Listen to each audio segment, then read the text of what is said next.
ಇದನ್ನ ತುಂಬಾ ಕಡೆ ನಾನು ಹೇಳ್ತಾ ಇರ್ತೀನಿ, ಈ ಗಿಡ ಬಳಸಿ ಅಂತೇಳಿ. ಕರಿ ಉತ್ರಾಣಿ ಅಂತ ಕರಿತೀವಿ. ಸೊಪ್ಪೆಲ್ಲ ಊಟ ಮಾಡಿದೀವಿ, ಗಿಡ ಮಾತ್ರ ತಂದಿಟ್ಟಿದೀವಿ ಇಲ್ಲಿ, ಆಯ್ತಾ.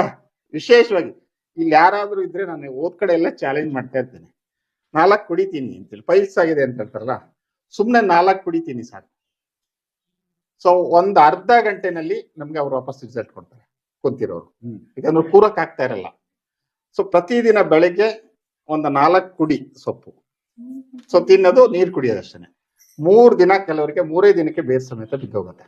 ಇನ್ನ ಕೆಲವರಿಗೆ 9 ದಿನ ತಗೊಳ್ಳೋ, ಅಂದ್ರೆ ಯಾವ ಪ್ರಮಾಣದಲ್ಲಿ ಅವ್ರಿಗೆ ಆಗಿರುತ್ತೆ ಅನ್ನೋದ್ರ ಮೇಲೆ ಇದು ಔಷಧಿಯಾಗಿ ಬರ್ತದೆ. ಎಲೆ ತಿನ್ಬೇಕೇನ್ ಸರ್? ಎಲೆ ಕುಡಿ ಅಂತ ಹೇಳ್ತೀವಿ. ಹಿಂಗೆ 4-5 ಎಲೆ ಇರ್ತದೆ, ಚಿಗುರು. ಇದನ್ನ ಕರಿ ಉತ್ರಾಣಿನ. ಬಟ್ ನಿಮ್ಗೆ ಇದ್ರ ಮುಳ್ಳಿರಲ್ರಿ, ನೀಲಿ ಹೂ ಬರ್ತದೆ, ಅದ್ರಲ್ಲಿ ಮುಳ್ಳಿರ್ತದೆ. ಸೊ ಇದು ನಮ್ಮ ಆಹಾರದ ತಟ್ಟೆಗೆ ಬರ್ಬೇಕಿದೆ. ನಮ್ ತಟ್ಟೆ ಒಳಗ್ ಬಂತು ಅಂತಂದ್ರೆ ಹೊಟ್ಟೆ ಒಳಗೆ